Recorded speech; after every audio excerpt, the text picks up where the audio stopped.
Shalom, pagi bersama tudukan kepala, pejamkan mata sejenak. Bapa, inilah keberadaan anak yang kau kasihi. Kami masih bisa hidup, kami bisa bernapas, semua karena Tuhan. Maka ketika pagi hari kami sudah bangun, tubuh yang sehat ini, kami mengutamakan Engkau, mencari kerajaan Allah dan kebenarannya. Maka mengadakan mesbah keluarga, mesbah pribadi, kami boleh naikkan pujian penyembahan. Kami rindu untuk mendengarkan renungan firman-Mu, sekalipun firman-Mu singkat, tapi firman jadi berkat buat kami, dan kami juga boleh naikkan doa syafaat kepada Tuhan. Haleluya, amin.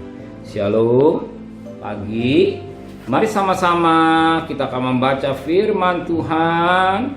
Kolose pasal 2, Kolose pasal 2 ayat 11 sampai ayat yang ke-15. Dalam Dia kamu telah disunat, bukan sunat yang dilakukan oleh manusia, tetapi dengan sunat Kristus yang terdiri dari penanggalan akan tubuh yang berdosa. Karena dengan Dia kamu dikuburkan dalam baptisan, dan di dalam Dia kamu turut dibangkitkan juga oleh kepercayaanmu kepada kerja kuasa Allah yang telah membangkitkan Dia dari antara orang mati.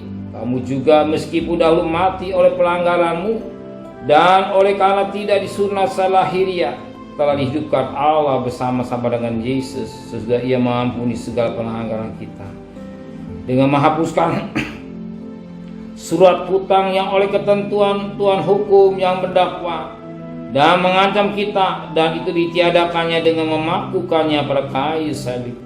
Ia telah mencuci pemerintah-pemerintah dan penguasa-penguasa dan menjadikan mereka tontonan umum dalam kemenangannya atas mereka. Puji Tuhan.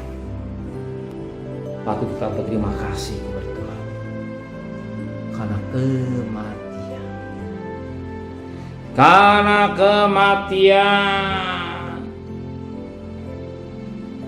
Firman Allah katakan, Dia menghapus surat hutang. Surat hutang. Nama surat hutang adalah surat hutang harus dibayar. Namanya orang hutang pasti ada namanya surat hutang. Kalau surat hutang menyatakan harus dibayar sekian dengan catatan bla bla bla, dan orang itu tidak bayar, orang itu akan jadi menanggung diri sendiri, bisa jadi budak, ya bisa dihukum. Jadi dia harus bayar.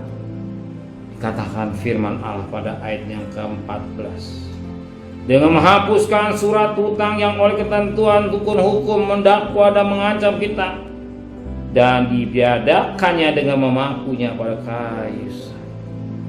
Dan ditiadakan atau dibebaskan Yesus dengan memakunya pada kayu salib. Orang yang berhutang, kalau dia tidak bisa bayar, dia akan jadi budak. Kalau dia tidak bisa membayar, akan jadi budak. Ingat firman Tuhan ketika seorang hamba Tuhan, ya, karena hamba Tuhan itu punya utang, dia mengadu pada Elisa, ya, kalau dia tidak bayar, anak akan jadikan budak. Demikian juga kita. Kalau kita tidak membayar, akan dijadikan budak. Tidak tahu siapa yang bisa membayar utang dosa. Siapa yang bisa membayar utang dosa selain orang yang menebus dosa? Itulah Yesus Kristus.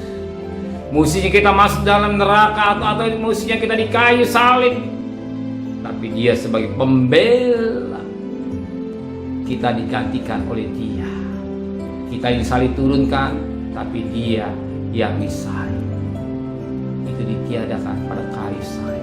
Jadi Yesus menjadi korban untuk keselamatan saudara.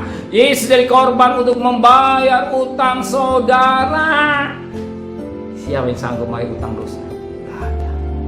Pada prinsip manusia, dia dosa keturunan. Upah dosa, Roma 6 ayat 23, upah dosa maut. Tapi puji Tuhan, karena kasih karunia. Jadi karena kasih karunia, kita bersyukur mau cari hidup yang kekal. Maka hari ini saudara bisa bernapas, bisa ada semua karena kasih karunia. maka kita harus menghargai pengorbanan atau salib. Kita punya hutang, sekarang kita berhutang kepada Yesus. Saudara harus bayar. Kenapa saudara bayar? Dengan sikap saudara menyenangkan hati. Bukan sikap kita menyenangkan hati Tuhan, bukan menyakitkan Tuhan atau menyalibkan Tuhan yang dua kali, tapi menyenangkan Tuhan. Amin. Maka pagi hari saudara mengadakan miswa itu bagi menyenangkan Tuhan. Amin. Terima kasih Bapa di surga buat pengorbanan yang begitu limpah dalam hidup kami, buat kasih-Mu yang besar yang Kau berikan hidup kami, dan kami ada sebagaimana anak-anak Anda. Serta perjalanan kami bekerja, berdagang, sekolah, kuliah, pergi dengan selamat, pulang selamat, kembalikan besok pagi tubuh yang sehat dengan tidak kurang satu apapun juga. Berkati Presiden, Bapak Presiden, Wakil Presiden, para Menteri, para Gubernur, para Bupati, para Wali Kota, para Camat, para Lurah, para RW, para RT, para medis, para TNI, para Polri, mereka sebagai hamba-hamba Allah dengan hikmat yang dari surga teristimewa, mereka takut kepada Tuhan dan kekasih. Terimalah berkat nikmat dari Allah Bapa, cinta kasih sayang dari Tuhan Yesus Kristus, dan berkat Roh Kudus menyertai saudara mulai hari ini sampai Maranatha Tuhan Yesus datang. Yang cinta Dia katakan amin. Tuhan memberkatinya.